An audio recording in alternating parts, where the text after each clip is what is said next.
Salahuddin Ayyubi, Saladin के नाम से मशहूर, एक बहादुर और मजबूत नौजवान की आवाज उभरती है। यरूशलेम और मस्जिद अक्सा सलेबियों के कब्जे में है। मैं जिंदगी का लुत्फ कहां से लाऊं? मैं खाना कैसे खाऊं और चैन कैसे पाऊं? मैं रात को सुकून की नींद कैसे सोऊं? तैयार हो जाएं। हम एक ऐसी कहानी शेयर करने वाले हैं जो हम सब में नया जज्बा जगा देगी। एक सच्चे इस्लामी हीरो, मस्जिद अक्सा के मुहाफिज, खादिम अल हरमैन, यरूशलेम के फातेह अल मलिक अबू अल मुज़फ़्फ़र सलाहुद्दीन अय्यूबी की कहानी। इस वीडियो के लिए भरपूर रिसर्च की गई है, जिसमें स्क्रिप्ट राइटिंग, वॉइस ओवर और वीडियो एडिटिंग शामिल है। हम इश्तिहारात से पाक एक फिलाही चैनल है। हक की इशाअत के लिए मुखलिस रजाकारों की एक टीम काम कर रही है। अगर आप हक को फैलाने में हमारा साथ देना चाहते हैं तो आप भी हमारे चैनल को सब्सक्राइब करके हमारे मिशन का हिस्सा बन सकते हैं।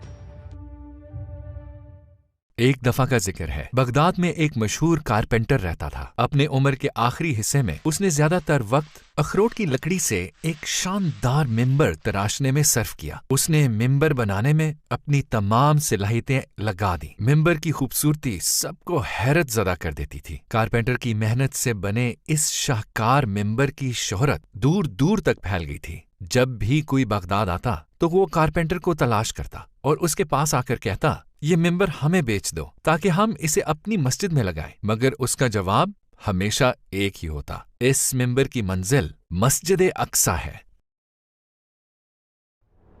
उस जमाने में यरूशलेम सलेबियों के कब्जे में था।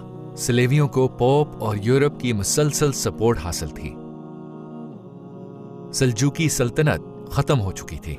अनातोलिया और मेसोपोटामिया कई छोटी इस्लामी रियासतों में बट गई थी और वो आपस में मुसलसल झगड़ती रहती थी। मिस्र में बातनिया फातमी फिरका बन गया था, जिसने मुसलमानों को अंदर से कमजोर कर दिया था। इन चैलेंजेस के बायस यरूशलेम वापस लेना मुसलमानों के लिए सिर्फ एक ख्वाब था, ऐसा ख्वाब जो हकीकत से बहुत दूर था। इसके बावजूद कारपेंटर पूरे एतमाद के साथ सबको यही जवाब देता रहा, मुझे यही काम आता है, मैं कारीगर हूँ, मैं मिंबर तराशता हूँ। काश किसी दिन कोई बहादुर मुसलमान उठे और यरूशलेम आजाद करवाए तो ये मिंबर अपनी असल जगह पहुंच जाए।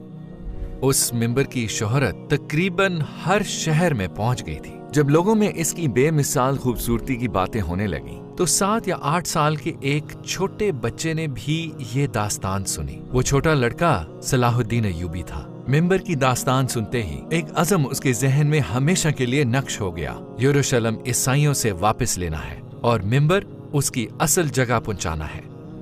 इराकी शहर तकरीत में पैदा होने वाले सलाहुद्दीन अय्यूबी के वालिद कुर्दिश और वालदा तुर्किश थीं। फौजी ट्रेनिंग में दिलचस्पी के बावजूद उन्होंने पहले दीनी तालीम को तरजीह दी। उन्होंने लॉजिक, फिलॉसफी, सोशियोलॉजी, फिक्र, तारीख, आर्ट्स और साइंसेस के मज़ामीन में भरपूर इल्म हासिल किया। सलाहुद्दीन ने अपनी तालीम दिमिश्क के हदीस यूनिवर्सिटी में हासिल की। मुसलमान उन्हें एक मिसाली सुल्तान समझते थे, जबकि सलेबी उन्हें एक सच्चे इस्लामी हीरो की नज़र से देखते थे। मशरिकी और मगरिबी दोनों तारीख दानों ने अपनी किताबों में उनकी तारीफ की है और सब ने मुतफिक्का तौर पर उन्हें एक नेक, रहम दिल, खुशबाश, बाहिम्मत और बहादुर जंगजू बयान किया है।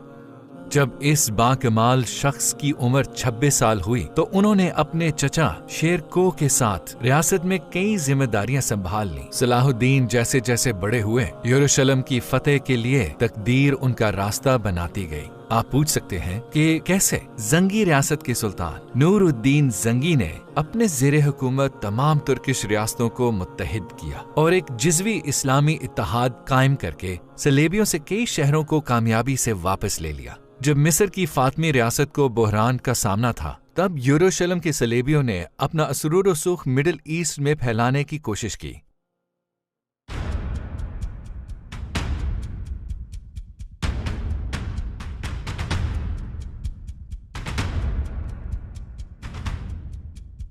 सलेबियों ने 1168 में काहिरा का घेराव कर लिया। सुल्तान नूरुद्दीन जंगी ने भी अपनी नजरें मिस्र पर जमा ली।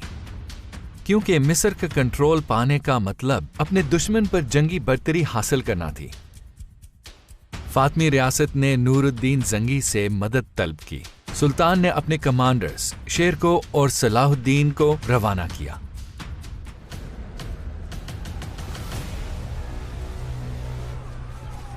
और शेरको ने पूरे मिस्र को सलेबियों से पाक कर दिया।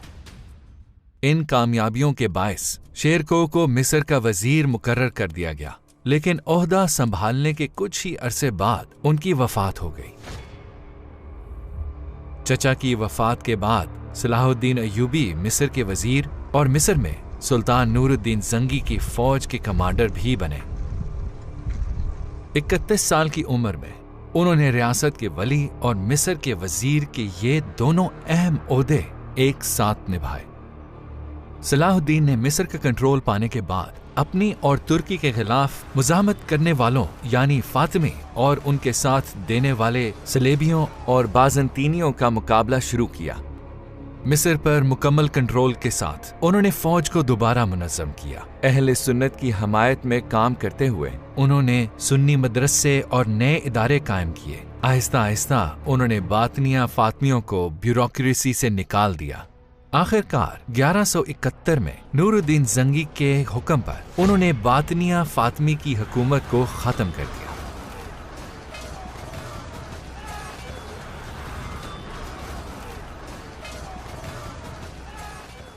उस दौरान उन्हें एक इंतहाई गमनाक खबर मिली। सुल्तान नूरुद्दीन जंगी वफात पा गए थे। एक तरफ वो रियासत के इत्तेहाद और सुल्तान की कायम करदा इस्लामी रियासतों की हम आहंगी के तहफ़्फ़ुज़ के लिए कोशां थे, जबकि दूसरी तरफ उन्हें सलेबियों का भी सामना था। उस जमाने के हर इस्लामी कमांडर की तरह सलाहुद्दीन अय्यूबी की 3 आरज़ुएं थीं। मुसलमानों का इत्तेहाद महफूज रखना, यरूशलेम को वापस लेना और कस्तंतुनिया या इस्तांबुल को फतह करना। इस्लामी रियासतों का इत्तेहाद कामयाब जंगों और सलेबियों के खिलाफ जिद्दोजहद से मजबूत हो गया था। अगला मकसद यरूशलेम को वापस लेना था। काजी बहाउद्दीन इब्न शद्दाद यरूशलेम के लिए सलाहुद्दीन अय्यूबी की मोहब्बत और उमंग को इन अल्फाज में बयान करते हैं। यरूशलेम के लिए उनके गम और दुख का बोझ इतना ज्यादा था जिसे पहाड़ भी ना उठा पाते। यूं महसूस होता जैसे कोई माँ अपने खोए हुए बच्चे के लिए गमज़दा हो। वो अपने घोड़े पर सवार होकर निकलते और मुसलमानों को यरूशलेम की आज़ादी की खातिर जिहाद के लिए बुलाते। वो मजमा से खिताब करते और पुकार कर कहते, ऐ मुसलमानों, इस्लाम की खातिर, इस्लाम के लिए। गम के आंसू हमेशा उनकी आंखों में होते, क्योंकि यरूशलेम सलेबियों के कब्जे में था। वो कहा करते, जब तक यरूशलेम और मस्जिद अल अक्सा सलेबियों के कंट्रोल में है, मैं कैसे मुस्कुराऊं, मैं कैसे इत्मीनान पाऊं, और मैं खाना कैसे खाऊं, और रात को चैन की नींद कैसे सोऊं। सलाहुद्दीन अय्यूबी यरूशलेम वापस लेने के लिए पुरअज़म थे, लेकिन यरूशलेम फतह करने से पहले सूरत हाल का बगौर जायजा लेना जरूरी था। उन्होंने महारत से कई गैर मुनज़्ज़म फोर्सेस को जमा और मुनज़्ज़म करके ताकत का तवाज़ुन अपने हक में बदला। उनकी बुनियादी तवज्जो लतीनी सलेबी रियासतों पर थी।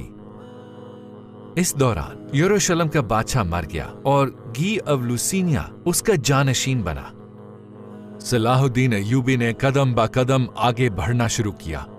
उन्होंने हल्ब पर कब्जा करने से पहले दियारबकर, औरफा, हैरान, रका, काबूर, नसीबीन और बहुत से शहरों को फतह किया। ये तमाम शहर यरूशलेम के रास्ते पर जंगी अहमियत के हामिल थे। सुल्तान ने सबसे पहले तिब्रिया शहर का घेराव किया। तिब्रिया की जंगी अहमियत बहुत ज्यादा थी। उनका मकसद यरूशलेम के बादशाह और उनकी फौजों को शुमाली फिलिस्तीन में तिब्रिया के करीब हित्तीन में लाना था, क्योंकि उन्होंने मैदाने जंग वहां ले जाने का मंसूबा बनाया था।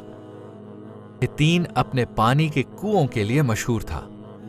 सुल्तान सलाहुद्दीन ने पहले ही हित्तीन के रास्ते पर मौजूद पानी के कुएं कब्जे में ले लिए और उन्हें पत्थरों और रेत से भर दिया। चुनाचे पानी के कुएं इस्तेमाल के काबिल ना रहे। بادشاہ اور اس کی فوج ہتین میں پہنچی تو وہ کنووں کو اس حال میں دیکھ کر سخت مایوس ہو گئے۔ پوری فوج صحرا کی سخت گرمی میں پیاس اور تھکن کی شدت کے ساتھ جنگ لڑنے پر مجبور تھی۔ ہتین کی جنگ 4 جولائی 1187 کو شروع ہوئی۔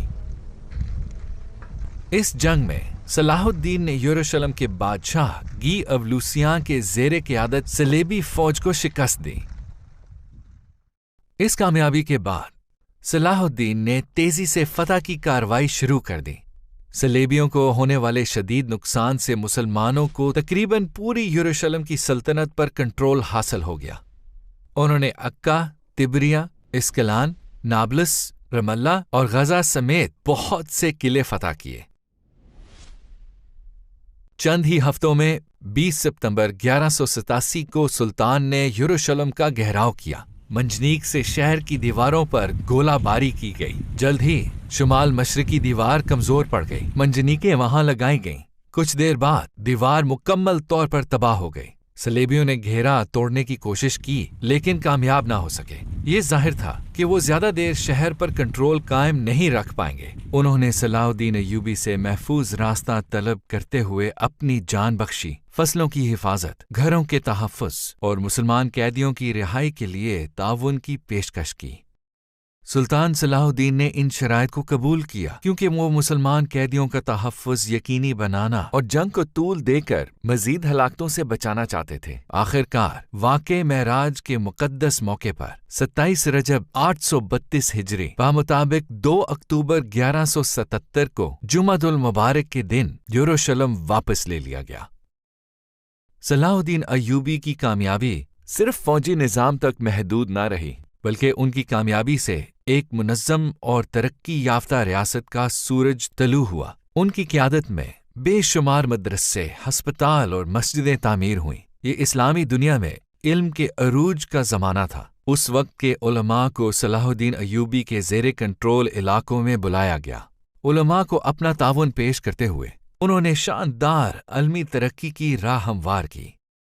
اس زمانے میں علماء اور طلباء نے کئی کتابیں لکھیں۔ اپنی طرز حکومت کی بدولت وہ اپنے بعد آنے والے کئی حکمرانوں کے لیے روشنی کے مینار بنے۔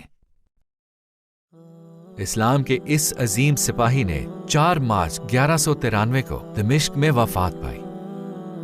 ان کی وصیت کے مطابق وفات کے بعد ان کا کفن ایک نیزے پر باندھ کے لوگوں کے سامنے لایا گیا اور اس کے ساتھ دمشق کی گلیوں میں یہ الفاظ گونجتے رہے: اے مسلمانوں، اے لوگو، مصر، یمن، شام، فلسطین، یروشلم کا فاتح سلطان صلاح الدین آج اس کفن کے سوا دنیا سے کچھ نہیں لے گیا۔ اس سے عبرت پکڑو اور دنیا کے دھوکے میں مت آؤ۔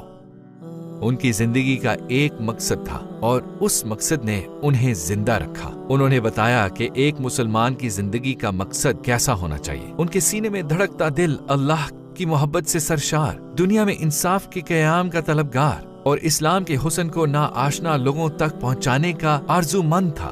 یروشلم کی فتح اسلام کے حسن سے آشنا اس شخص کے حصے میں آئی تو آخر ہم اس فتح سے محروم کیوں ہیں؟ کیونکہ ہمیں پہلے خود کو بدلنا ہوگا۔ ہماری خواہشات کا مرکز یہ دنیا ہے، ہمارے خواب دنیاوی خواب ہیں اور ہمارے مقاصد دنیاوی مقاصد ہیں۔ ہمیں مخلص ہونا پڑے گا۔ ہم میں سے زیادہ تر لوگ اپنے اور اپنے آرام کے متعلق سوچتے ہیں۔ ہمیں اپنا جائزہ لینا ہوگا اور وہ دل پانا ہوگا جو اللہ کے لیے دھڑکے۔ ہمیں اسلام کے لیے بلند مقاصد اپنانے ہوں گے۔ یاد رکھیں، عظیم سلطان صلاح الدین کی طرح ایک دن ہمارے جسم بھی کفن میں لپٹے ہوں گے اور ان کفنوں میں کوئی جیب نہیں ہوگی۔